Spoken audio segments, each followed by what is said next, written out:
بسم اللہ الرحمن الرحیم۔ منقول ہے کہ ایک گاؤں کے اندر ایک چور نے چوری کی۔ جو چودھری صاحب تھے انہوں نے سارے گاؤں والوں کو اکٹھا کر لیا اور گاؤں والوں کے سامنے انہوں نے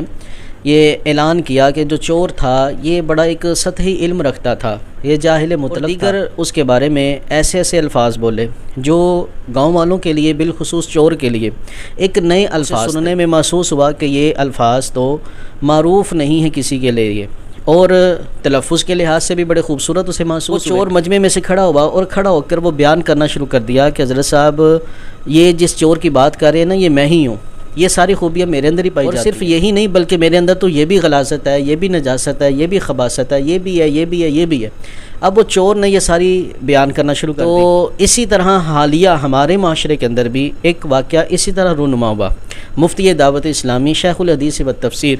عالم اسلام کی ایک معروف و مشہور شخصیت حضرت علامہ مولانا مفتی محمد حسان رضا قادری عطاری المدنی دامت برکاتہ القدسیہ، آپ نے ایک فتویٰ دیا جو زید کے بارے میں پوچھا گیا، اور زید کے بارے میں وہ فتویٰ دیا گیا۔ اب زید وہ کون تھا؟ ساری دنیا حیران تھی، پریشان تھی کہ یہ زید لیکن اب ہوا کیا؟ اس واقعے کے بعد زید نے وہی سمجھا کہ یہ جو مفتی صاحب نے میرے بارے میں الفاظ بولنے ہیں یہ ایک تلفظ کے لحاظ سے بڑے خوبصورت ہیں اور یہ کسی کے لیے بھی معروف نہیں ہوئے الفاظ، تو اس نے اس کے بعد پہ در پہ ویڈیوز بنانا شروع کی اور بتلانا شروع کیا کہ میرے اندر صرف یہی صفات نہیں ہے، میرے اندر تو اور بھی صفات ہیں، اور بھی نجاستیں ہیں، وہ مینشن کیوں نہیں کی گئی؟ تو اس موقع پر ہم قبلہ مفتی دعوت اسلامی، مفتی اسلام حضرت علامہ مولانا مفتی محمد حسان رضا قادری عطاری المدنی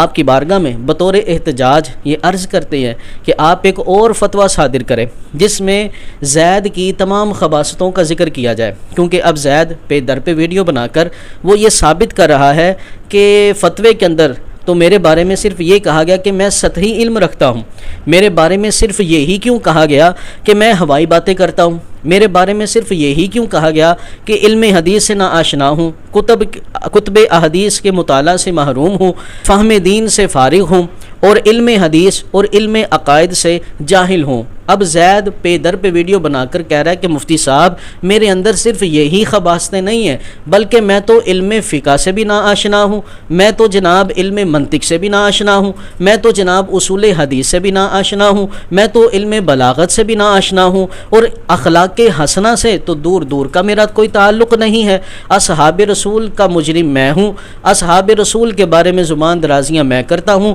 جناب ابو سفیان کے بارے میں نے گستاخی کی ہوئی ہے، جناب حضرت امیر معاویہ کے خلاف گفتگو میں کرتا ہوں، جناب صحابی نبی جنتی جنتی اس نعرے کی مذمت بکلن وعد اللہ الحسنہ اس آیت کے انکار کا مصداق میں بن رہا ہوں۔ تو وہ کہہ رہا ہے کہ مفتی صاحب میرے اندر ایک وجہ نہیں ہے، آپ نے یہ جو صفات بیان کی ہیں یہ بہت کم ہے، میرے اندر تو اور بھی خباثتیں ہیں، غلاظتیں ہیں۔ تو زید چیخ چیخ کر کہہ رہا ہے کہ وہ خباثتیں بھی بیان کریں۔ تو مفتی صاحب کی بارگاہ میں ہم عرض کرتے ہیں کہ وہ زید کی ساری خباثتوں کو منظر عام پر لے کر آئیں تاکہ زید کو تھوڑا سا اطمینان ملے، تھوڑا سا سکون ملے۔ اللہ رب العزت زید کو ہدایت کاملہ نصیب فرمائے۔